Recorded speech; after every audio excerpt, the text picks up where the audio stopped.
السلام عليكم ورحمة الله. النهاردة هنكمل تعليمنا في الباوربوينت. نفتح سلايد جديد ونيجي insert shape.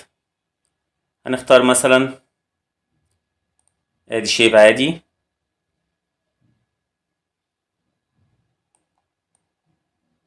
ونسرت shape تاني كده مثلا،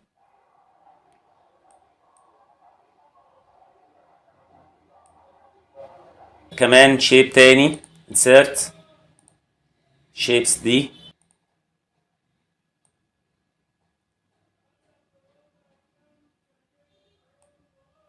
في حاجة هنا بعد ما بندخل الشيبس او الاشكال ديت، ان احنا بس نيجي عليهم نظللهم كده، بس نختارهم، ندوس على شيفت ونختار ادي الاشكال اللي احنا عاملينها. وفي هنا في الشيب فورمات ميرج شيبس. ميرج شيبس دي اول ما نيجي نعمل يونيون بقت كلها شكل واحد. لاحظين هنا بقت هنا على شكل مصباح، نقدر نحركه، نقدر نكبره، نقدر نصغره، بقى يعتبر هنا شكل واحد. نقدر كمان ان احنا نغير اللون بتاعه للشكل او اللون اللي احنا عايزينه، والافكتس بتاعته بدل مثلا ما تبقى كده تبقى بالشكل ده. بقى عندنا ادي كمصباح لينا. طب احنا في الشكل اللي قدامنا ممكن نبدأ نعمل عليه انفوجراف او معلومات تظهر بيها بالاشكال اللي موجودة. هنيجي هنا مثلا نعمل insert shapes. لو احنا عايزين مثلا نقسمه هنا، هنيجي بس نعمل ده كده، نضغط على الشكل اللي احنا دخلناه ونيجي عند merge cells. في طبعا في حاجات تانية اسمها combine، وفي fragment، وفي intersection ان انت تعمل التقاطع ما بين الاثنين، وفي subtract ان انت تطرح حاجة من حاجة او شكل من الشكل التاني. لو احنا اخترنا هنا fragmented مثلا دي، هتيجي هنا عند الشكل ده بس ان احنا هنمسحه. بعد ما نمسح الشكل بقى عندنا هنا ادي اتقسمت الشكل لاجزاء زي ما احنا شايفين. ممكن نبدأ نعمل الكلام ده مع كذا مكان من دول. برضو insert shape،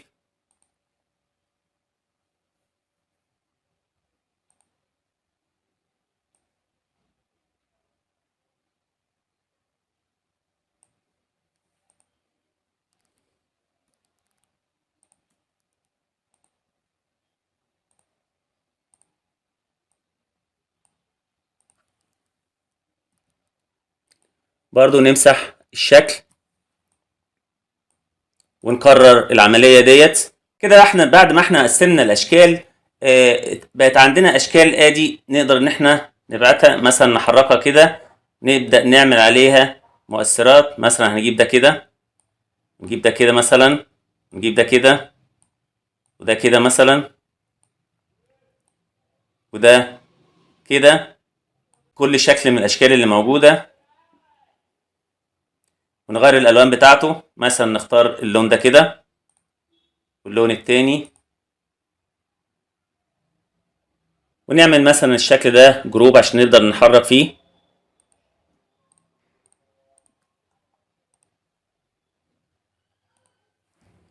ونغير اللون برضو بتاعه.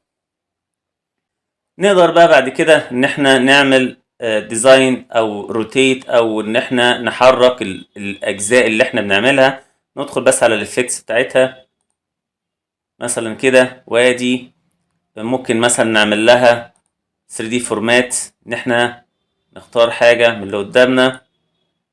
ممكن كمان تعمل لها مثلا روتيشن، ممكن تغير من تحت هنا، والواي والاكس برضو تبدأ تغير فيهم. وده ممكن طبعا يتكرر مع بقية اللي هو الاشكال اللي موجودة. تبدأ ان انت تعمل لها برضو الروتيشن اللي انت عايزه. ممكن بقى تبدأ تدخل اشكال توضيحية، ان انت تدخل بيانات. طبعا انت ممكن هنا لو عملت رايت كليك عليها وقلت له edit text، هتبدأ تكتب النص اللي انت عايزه جوه. لو انت عايز تكتب مثلا هنا النص او العنوان. ولو انت طبعا هنا اللون تغير في اللون اللي انت عامله.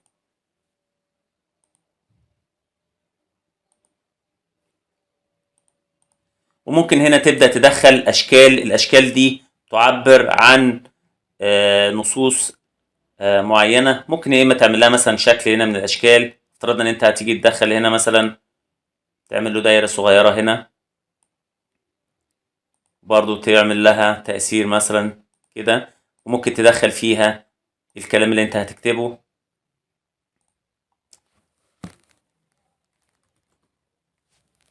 النص معين مثلا اللي انت هتكتبه.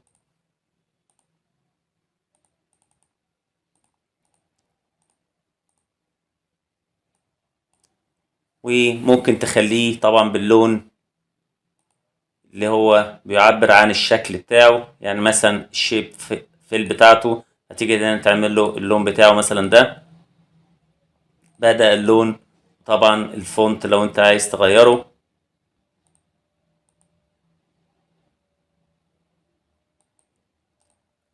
وممكن تيجي تعمل مثلا الشكل ده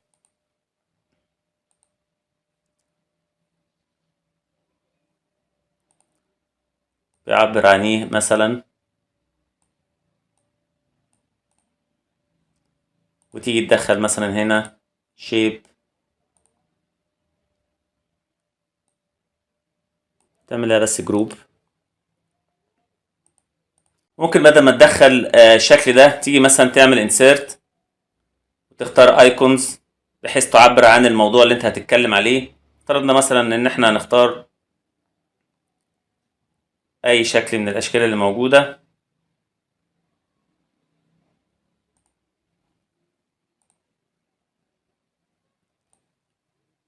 هنا مثلا وعايزين برضو اللون بتاعه نفس اللون مثلا بتاع ده، ادي الشكل ده كده. وبرضو ان انت ممكن تعمل له ادي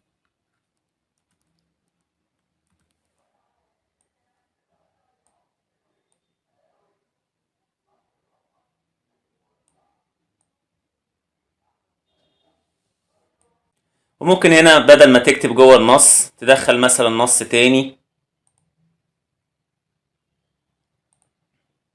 تحط تحت الموضوع او الشكل اللي انت مختاره. وممكن تختار برضو شكل تاني، نختار مثلا ايكونز تانية مثلا كده تعبر عن الشكل اللي وراه. نختار برضو اللون بتاعها.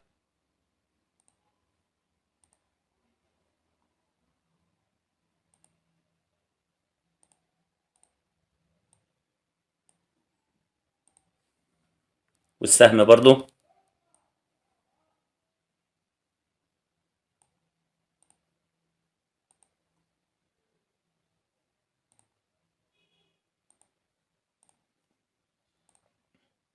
ندخل شكل تاني.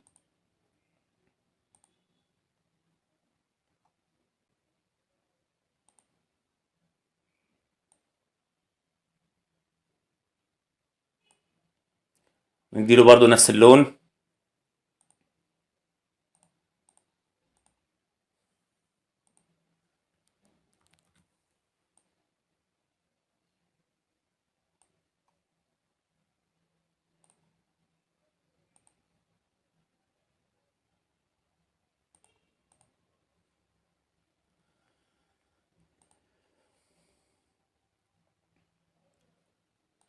ممكن برضو شكل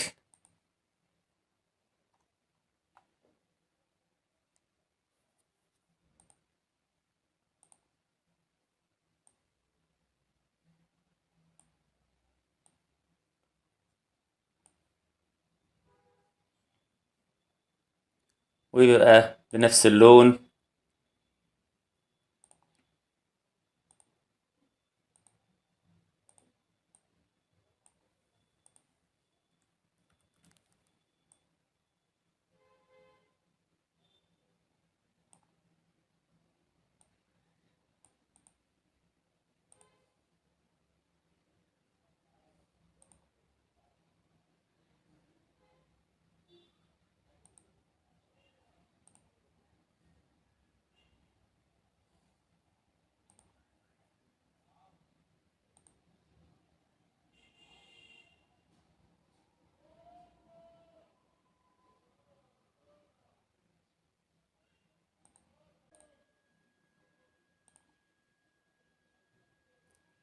وبرضو نديله اللون بتاعه، وتقدر تضيف التكست في اي مكان كده بالشكل ده، وفي الاخر يطلع بالشكل اللي قدامنا.